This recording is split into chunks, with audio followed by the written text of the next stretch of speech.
idea of some of that fabric that was sewn in you at an early age, and your parents, I know, were so instrumental in this. Your dad specifically, in his focus on education, I know was such a foundation for not just yourself, but your six brothers and sisters. You come from a large family of seven, just like I do. I think you're the fifth. You had said I'm the second to the youngest, so I'm the sixth in that group. But your dad really fascinates me, Dr. Mary, because of he is somebody who came from literally lived in a mud hut. I love the story I heard you tell about. He realized early on that education was so paramount because his mother had sold a goat just so that he could get an education. Could you talk a little bit about that story, because I think it really underscores, if you will, that where that kind of fascination or real focus on education came from. Sure. The story is rich, if I can say that, as his daughter. Every day, like, I'm biased, obviously. I wonder every day, like, how did this all happen? Because it doesn't make sense. Right. And I think in that same podcast that you listened to, I was saying that even my cousins who are still there, it's North America, it's North and South. The worlds are so different apart.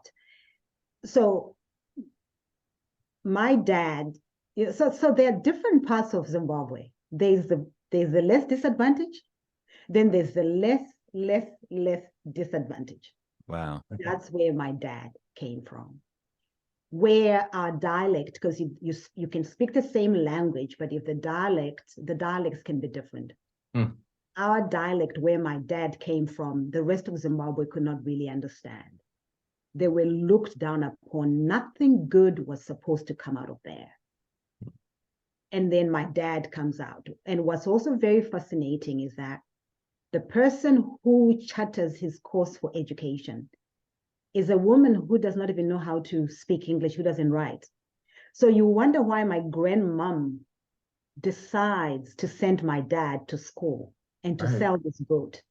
In this particular, what I would say, if I can use this language loosely, please, gentlemen, if you can allow me to do that, like God-forsaken country. That's where it was. Nobody would remember that part of the world. And then here's a woman who's been marginalized herself, and she decides to sell a goat and say, you are going to go to school, and sends her second child, her first son, away. By the way, he could have stayed in the rural areas to look after the farm, he was supposed to take over the homestead of my grandmother. Right. But my grandmother says, no, he is going away to school. Wow.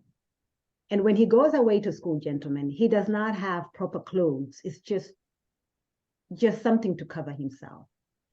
And then the school he goes to is not a privileged school. It's where he has to go and work in the fields, in the tea estate first, to pay for the rest of his education. Wow. And then go to school in the afternoon. So he has done hard labor before he goes to school. Wow.